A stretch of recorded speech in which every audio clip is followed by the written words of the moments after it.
Whenever this day comes around, it brings back some tremendous memories for, I think, those of us who have had a family member who was faced with this particular challenge.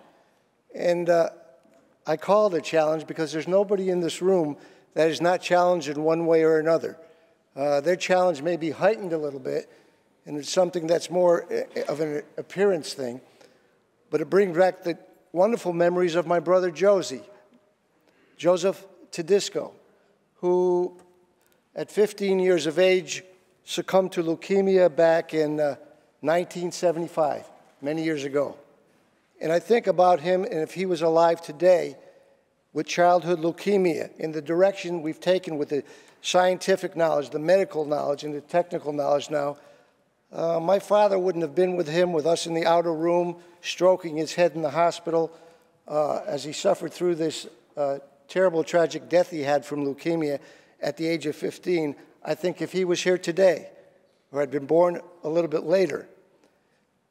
But I think you have to be a family member to understand how it impacts not only the individual who has the Down syndrome, if they're part of your family, but how that child can impact you as a family member. And I think I've mentioned this before on this floor about my mom and my dad. My dad was a foundry worker for 30 years in the foundry. And terrible place to work. You wouldn't want to go down there. He succumbed to stomach cancer because inhaling the asbestos, red hot molten steel. And my mother spent all those years at home with Joey. She was a stay-at-home mom. But I remember that they didn't have the situation where you would bring somebody in and they'd give a brief respite where they could go out to dinner or go to a movie. 24/7, we all had our duties. We all had to be there. My brother Tom, myself. But through it all, we learned a lot about unconditional love. We learned a lot about the ability of someone who, as has been mentioned by the senator, might have been looked upon when Joey was born, because I remember when the doctor came in to sit down with my mother, and he said, "I'm very sorry to say this to you, Mrs. Tedisco, but your son has Down syndrome." And she said, "What does that mean?" "Well, it's a genetic disorder, and maybe you don't want to take Joey home. Maybe there's a place in Rome where they have a community." And my mother, I remember looking at him, and my father was there with us, and she had said, "You know, stop right there. This is an Italian family. We don't send children to Rome. We take them home with us."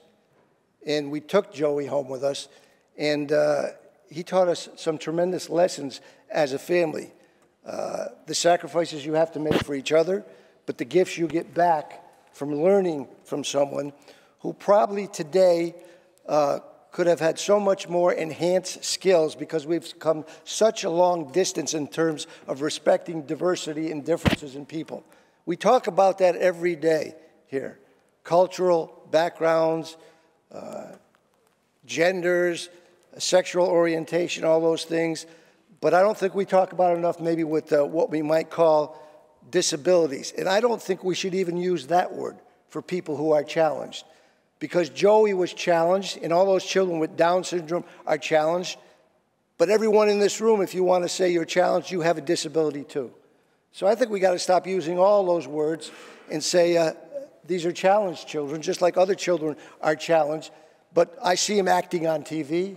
I see them doing jobs, as had been said now. And Joey reminded me when I got into public service what the role of all of us is. And it's a very simple role. I get a lot of fifth graders that come in to visit us. And they say, "Well, what do you do? What's your job?" And at first, when they asked me that question, I was thinking all these things, provide your education. It's pretty simple. We are here as public servants on a local, on a state, on a federal level to do everything we can to remove the obstacles, to help remove the obstacles that are before every one of the constituents we represent, so they can be everything they can be with the God-given talents they've been given. Then just get out of their way and let them strive for it. And that's something that we have an obligation for every single one of our constituents that are challenged like Joey was. And I'm happy we've come this distance, but I think we got miles to go right now.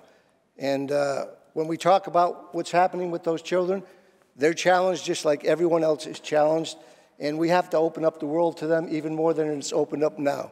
And I think the sponsor, proud to be a sponsor, and all the sponsors of this resolution, because it's important to talk about it. Thank you very much, Mr. President.